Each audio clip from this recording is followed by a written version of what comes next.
Hello, everyone. We are ready with our second talk for the day. And our next speaker for today is Mr. Varadharaju Janardhanan. He is VP and Head HR for 24/7 AI. Dr. Varadharaju is a seasoned global HR leader with over 24 years of industry experience.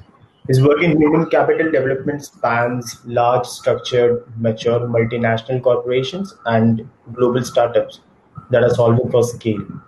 He has triple master's degree in chemistry, HR, and marketing management, and he has been awarded as top 100 HR tech minds in India by Asia Pacific HRM Congress for his exemplary work in the field of human capital management. He has recently also been received Fabulous 101 HR Leader of the Year award, and his contributions are not just restricted to building organizations for scale, but also contributing back to the larger HCM and student community. He is also a certified executive coach and mentor for early stage tech startups and founders for scale. That's really impressive, Mr. Varadharaju. And his topic for today is science of well-being. Mr. Varadharaju has written a few articles which we will be sharing with you under the discuss section and broadcast that message so that you all can go through it at your own convenience and try to understand his thoughts and on the topics that he has. Without taking much time, I'll pass on screen to Mr. Varadharaju Janardhanan, who will begin the talk. So over to you. Yeah. Thanks, Saurabh and organizers for organizing this brilliant event, Emerge HR Summit. I'm sure a lot of great speakers who are between yesterday and today. I think I've seen some of the topics, brilliant topics. The next 30 minutes, I'll try to do my best in sharing the science of well-being. All right. So please let me know, Saurabh, if you can see my screen. Sure. Not yet, but yes. Can you? Yes, now we can. Yes. All right. Okay. Great. The next 20 minutes, I would walk you through on the science of well-being. I thought this topic is more relevant post this COVID-19 because world has suddenly changed. What has really changed is this pandemic that we are really going through. It's once a life experience to all of us. At least those in India would not have heard some of the words like lockdown, social distancing. In fact, the management books now telling if you want to be happier and live longer, you'll have to distance from people, which is very different from what you really practiced, right? And also virtual working is we are used, but then like very elongated period for like 3-4 months is something very, very unusual. And all of this doing what is kind of creating a new habit. Learning a new habit is not that easy. So what this really mean to us at a physical level, all of this changes. At a personal level, some of these gets violated. So if you look at this COVID, people are battling now, at least in some of the metros, people talk about it has gone to stage 2 where there is a community spread. So a lot of anxiety among people in terms of how to really control and make sure that we live in a safety wing. That's on one side of COVID. The impact of COVID on the organizations are one. Obviously, a lot of organizations, they're dabbling with their revenues. They're taking strict measures, making sure that they stay afloat by restructuring the organization. I have also heard some companies do a bit of furlough, sabbatical, and also a bit of layoffs. So this also combining with your COVID, creating a mild to a chronic depression. And working from home is also creating a bit of loneliness.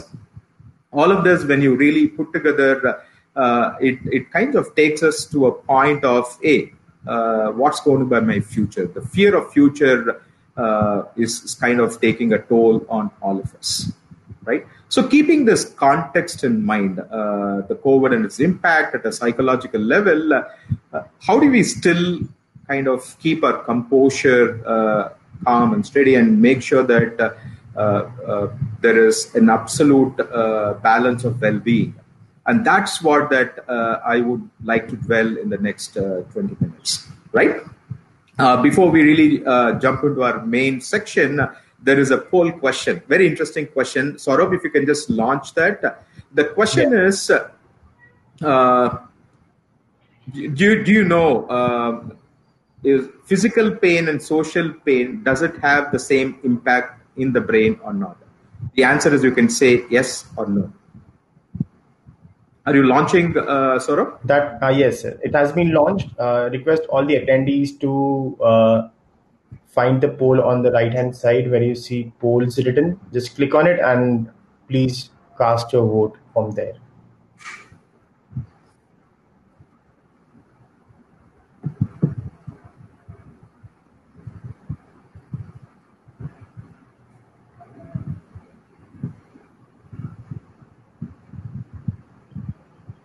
Okay, sir. So will it come up on the screen? Yes, I'll have to share my screen for that.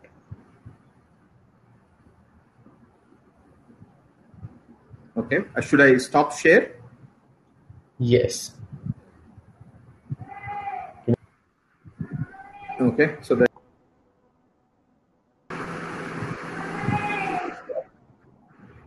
Okay, so it's a split right now.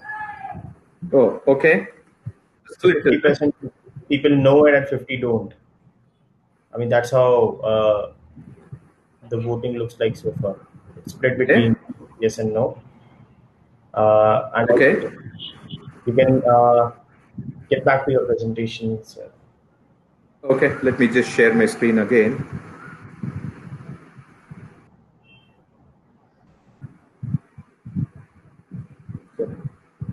Can you see? Yes. Yep. Okay. So looks like whatever I've heard from Saurabh, I think there is an interesting split between some people say yes and some people say no. But there is a lot of research going from a neuroscience background in terms of how this social pain has an impact on the brain. So here you go.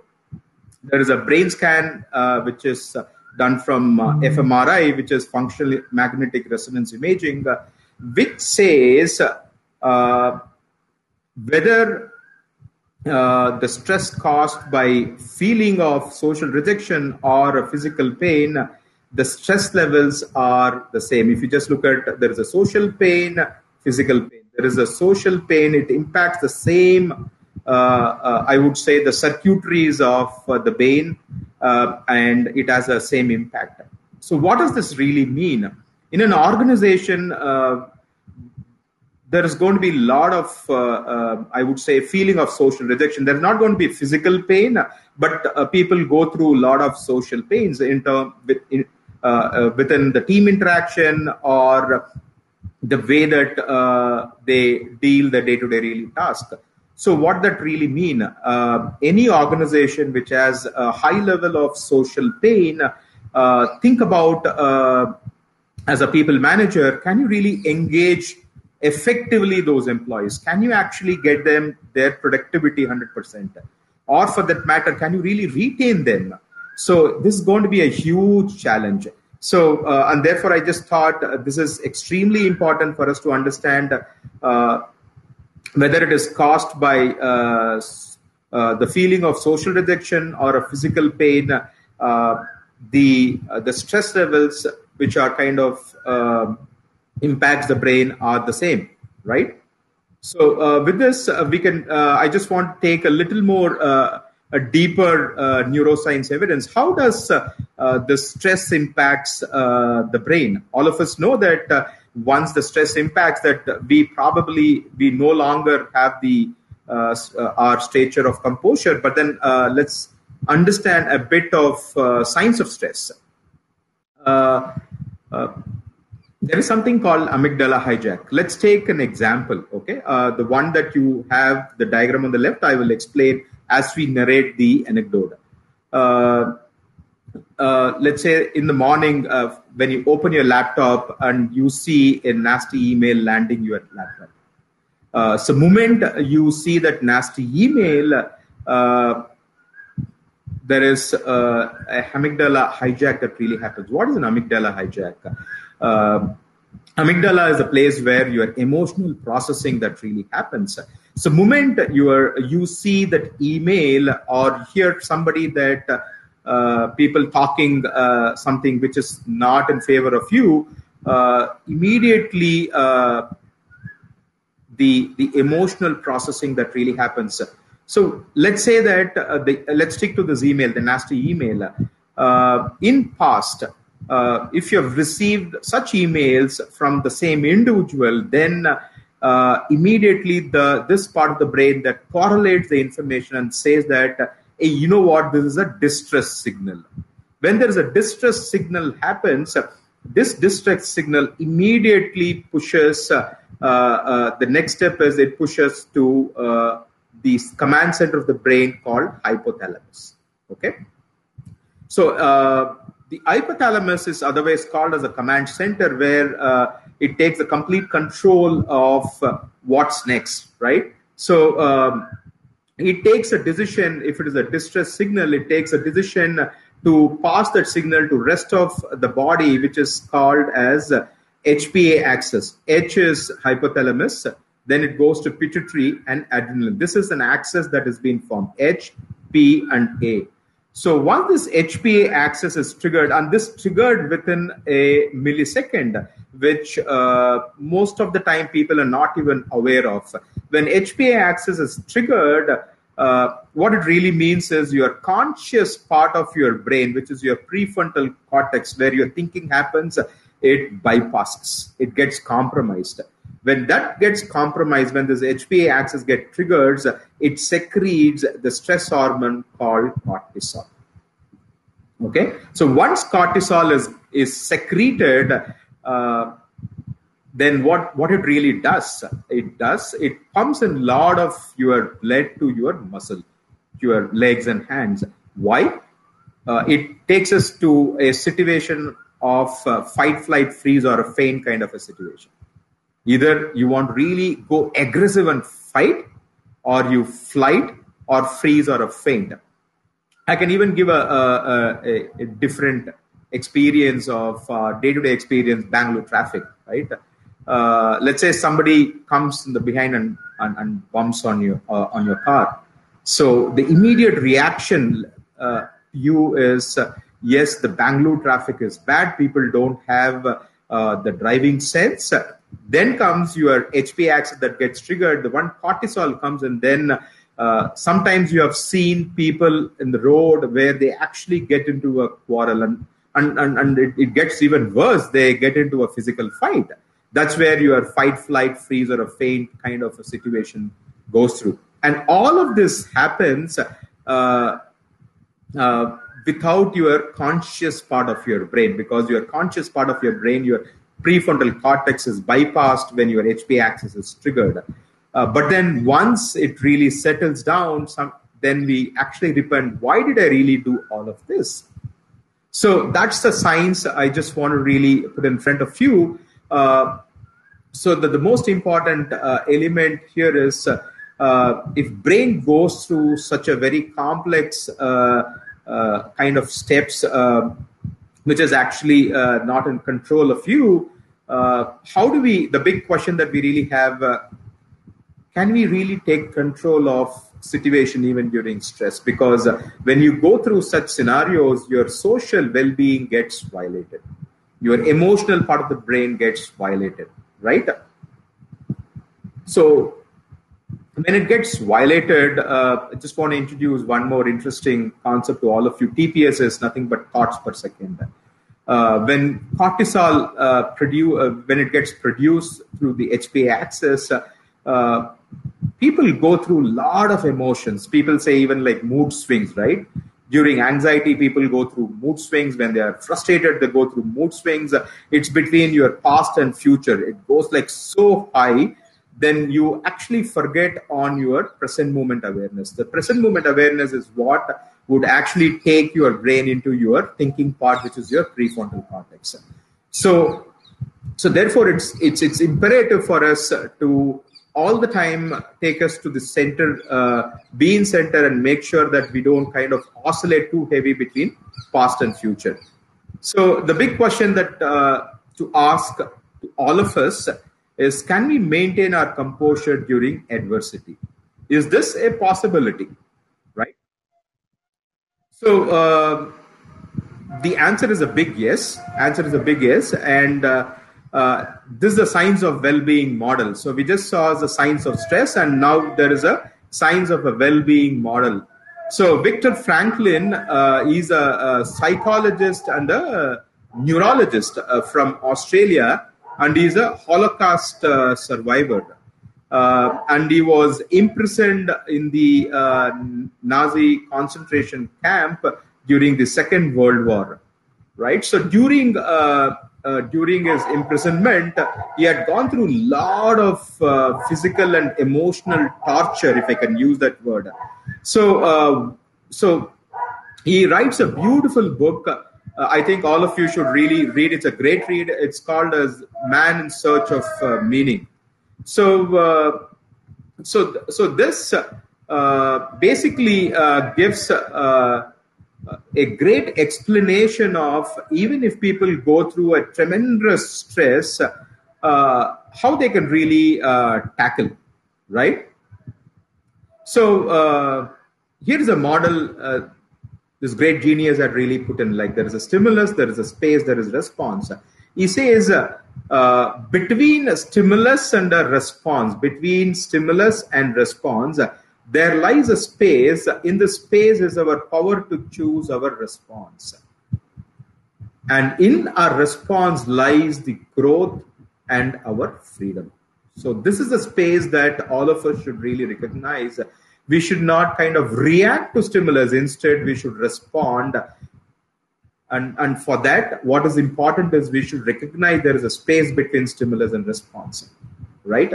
And he even quotes in his own book, The Man in Search of Meaning, that during his imprisonment in the Nazi concentration camp, people have even performed experiments with his naked body. And that is the highest level of humiliation somebody can really go through, right?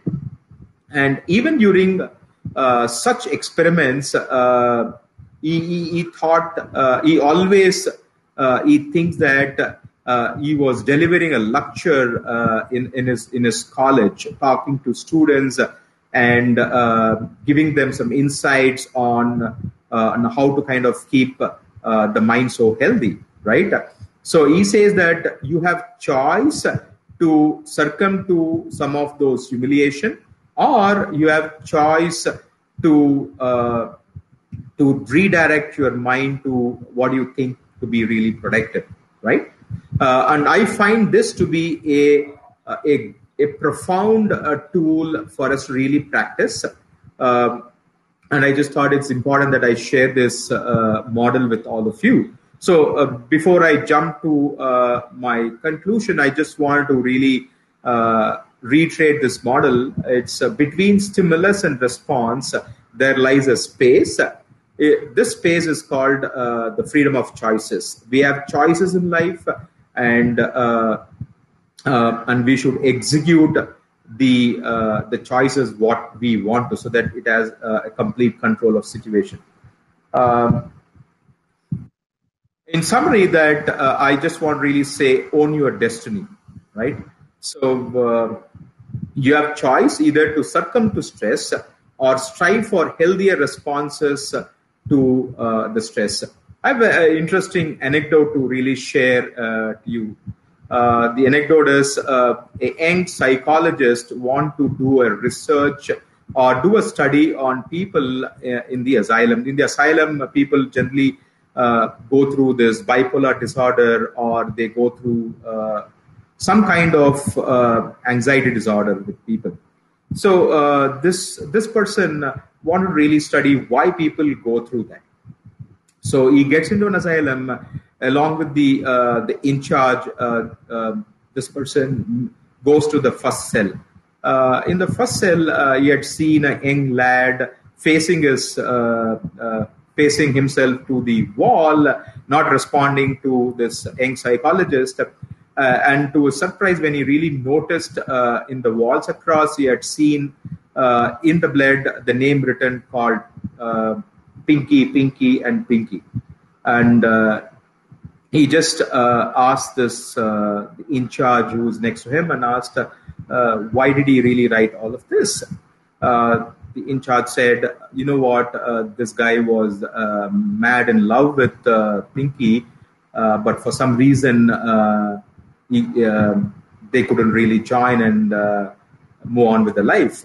With this rejection, he got into this stage. This man makes a note of it and then goes to the next cell and observing a lot of things, and he gets into the last cell. Again, he sees a middle-aged person facing towards the wall with the same sign, the blood all over the wall, writing the word Pinky, Pinky, and Pinky.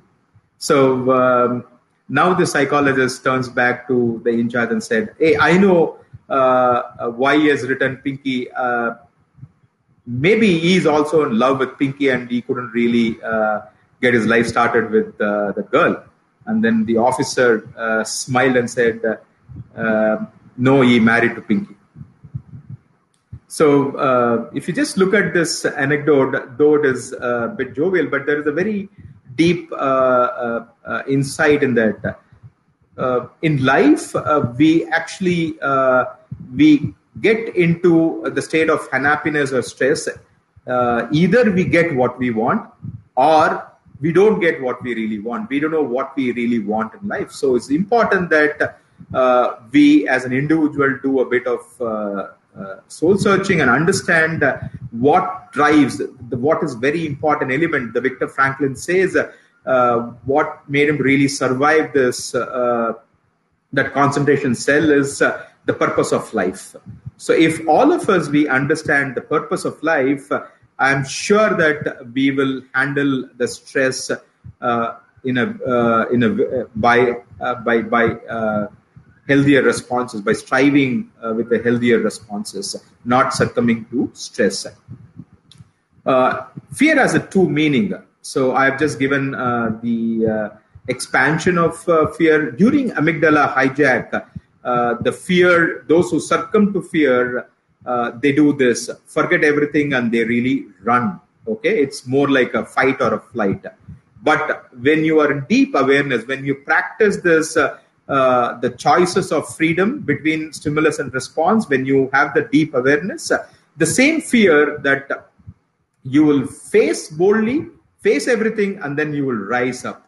So that's the differentiation of fear that you really handle between amygdala hijack or during deep awareness. So in conclusion,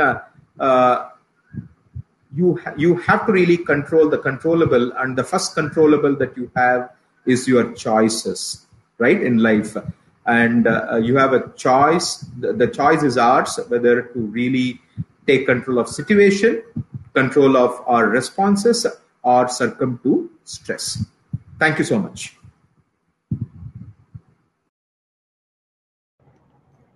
That was a great talk, Mr. Varadharaju. I mean, I also have some kind of interest in the same space where, what you were talking about, the space for freedom, where in the cognition phase, where basically we can decide, or we have some control on how we want to perceive things between the stimulus and response. Okay. So it's all about it's based on data. Moment, if you just move away from data, then you are enforcing amygdala hijack. Amygdala hijack is more on emotional processing based on your previous event, right? If the previous event is bad, then it would probably link this event also to be bad, and then it will pass the distress signal to hypothalamus. When hypothalamus, the signal is passed, then it triggers that HPA axis and cortisol is produced. So by doing all of this, what gets compromised is your thinking part of your brain, which is prefrontal cortex. When your decisions are data driven, then what you're going to really do is you are still sticking to your prefrontal cortex, because your prefrontal cortex is more on your thinking side of your brain.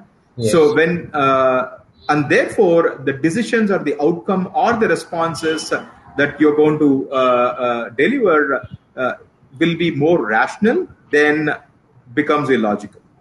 Right. So there's a lot of re-engineering that needs to be done, or the conditioning of ourselves that we need to go through to really be better at this whole process that you Yeah. talked about. Yeah, you're right. Great. I'll just quickly check if okay, so we have Aishwarya who wanted to ask a question. She raised hands. Okay. I tried to invite her to the stage. Let's wait for a response. Yeah. Great.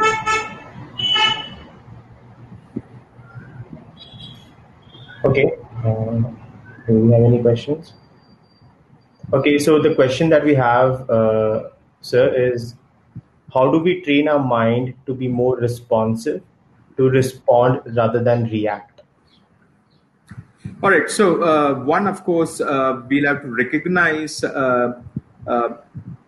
it's not that we get stressed out by the event, but we get stressed out by our choices of response. That should be the first awareness should all of us should have, right?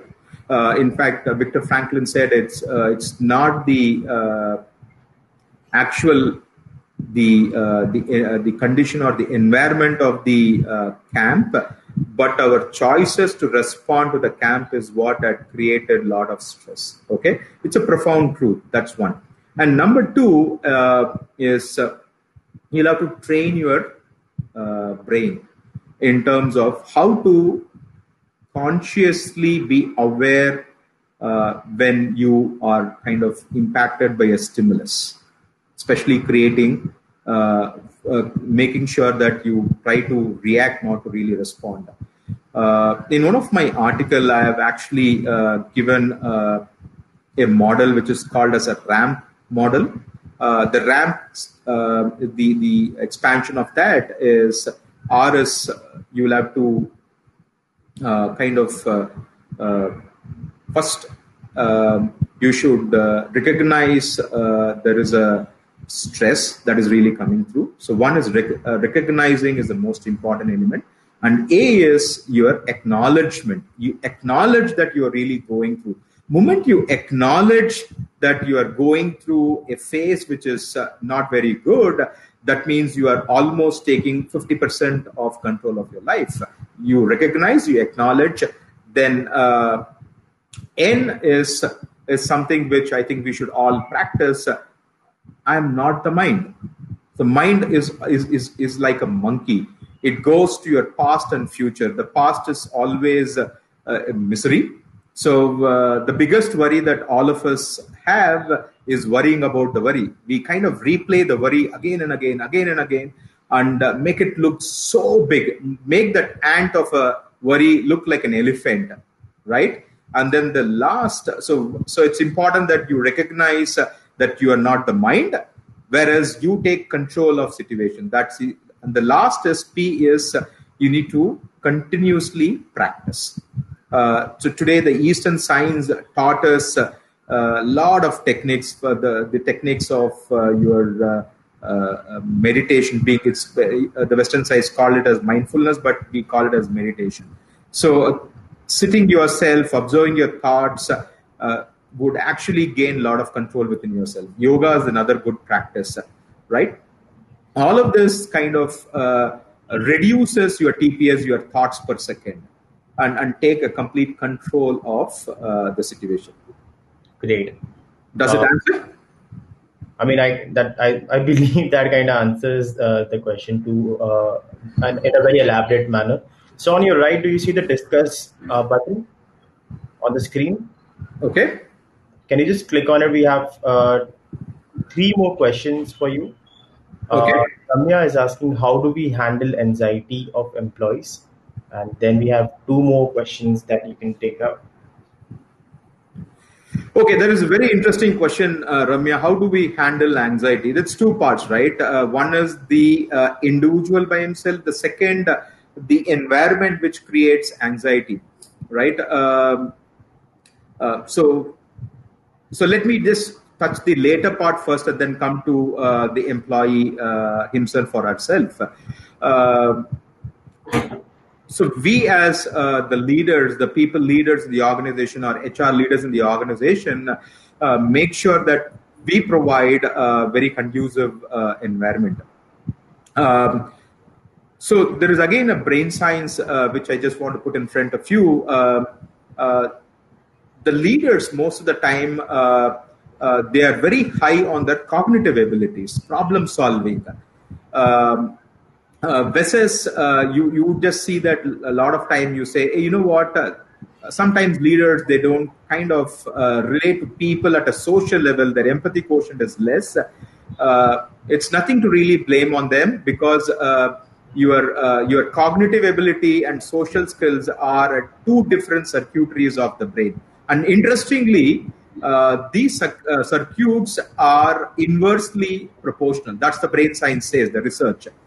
Somebody who's using high on your cognitive ability, the other circuit of the empathy and social skills, maybe like that circuit may not be of great use to them.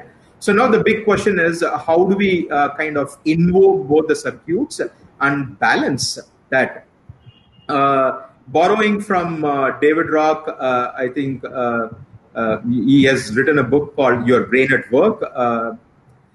He has actually researched and come out with a framework of social behaviors attribute called a SCARF.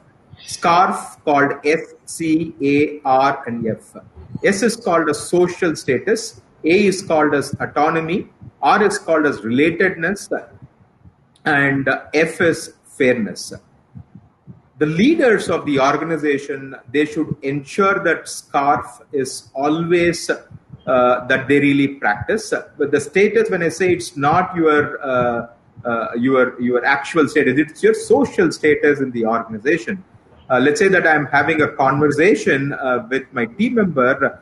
I'll have to respect the social status and give the space for the employee to really express, rather than me forcing all my thoughts. That's something one. And number two is C, certainty. If as a leader I don't kind of give a clear direction and kind of provide that certainty for my team members, when I always keep them, I would say, in a gray area, then they may not be like fully engaged, or probably anxiety might really creep in. And similarly, like you'll have to provide certain bit of autonomy. A is autonomy, right? So you cannot always do a micromanaging. You'll have to give the space for people to really operate and relate to the individual, not just only at a work level, but also at a personal level, which is very, very important. And last is the fairness. Fairness is not just me telling that I'm very fair, but the fairness is all about the perceived fairness, right? So the employees always kind of assess their leaders on their actions, words, decision they really take, and say whether it is fair or unfair, right? So it's important that the leaders practice this SCARF in all the transactions they really have it with the team members.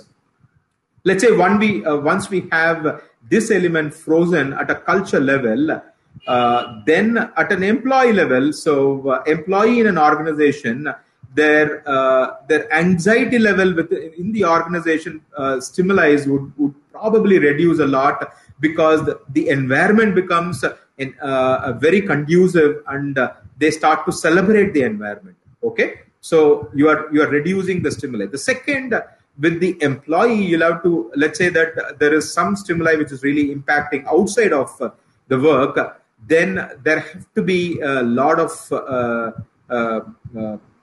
we'll have to share, give our listening ears, have the empathy, understand what is really impacting, and then either you get into counseling mode or the coaching mode, depending on the scenario. You can't really do all the time counseling, all the time mentoring, and all the time coaching. So you'll have to understand what is really impacting, and then there is not going to be like a one capsule that you give and it's going to really go away. It's a long anxiety as a problem. It's you will have to really spend a long time to rewire the brain. Sorry, I'm just giving you a long answer, but I just thought I should really give some science behind all of it so that we all appreciate it. Ramya? Yeah. Makes sense, sir. So we do have a couple of more questions. We'll take it. The question is from Aishwarya. She's asking, could you highlight how the concepts mindfulness could be used widely across the given current scenario? That is something we've been touching upon, but if you can just talk specifically on that. Okay, mindfulness. It's like it's an ocean, right? So somebody came and asked me that, hey, you just said mindfulness or meditation you do, then you take a complete control of life. Yes, when you practice, you actually take control. I just only give them a small example. To learn, to balance ourselves in a bicycle during our learning days, it took a lot of time, right? It's not that you just got into your bicycle and you mastered it. You have actually tried several attempts, and before you balance, you would have hurt yourself by falling, right? And you learn through really falling. So it's important that all of us recognize we learn through falling. To also, the another one, I just want to give an example. For us to master a subject, for example, I want to master my subject of chemistry, that I don't master it in a day or two. I actually do 2 years of my school education, and then I do 3 years of my bachelor's, and then 2 years of my master's. It takes so much of time, and therefore I would encourage all of you to practice mindfulness on a day-to-day basis, at least for 45 days, because once you do anything 45 days, you're going to form a new synaptic pruning in your brain. What does that really mean? A new connection is being really formed in the brain. And more that you go through that path of your brain, that connection gets strengthened, and that becomes your natural choice than your secondary choice. That covers it. Great. We'll take one last question, sir. Yeah. It's by Dean. And Dean's says, at the time of COVID, wherein a lot of people are going through a lot of emotional challenges, can you recommend a single or a generic activity to HR people which may have positive impact on their employees? Yeah. So I think it's a very, very loaded question, Dean. So let me attempt to give an answer. First, let's all recognize that we are playing, we are wearing the HR hat, but don't forget that we are also an employee or a human being. We ourselves go through a lot of stress and anxiety during this time. One, I would say that before even you suggest or recommend to anybody wearing the HR hat, I think you should take full control of your life. Only when that you are in the state of bliss, you can actually start to empathize others' problem and try to really recommend them. So my recommendation would be first take control of yourself and be in present moment before even you get to handle others' problem.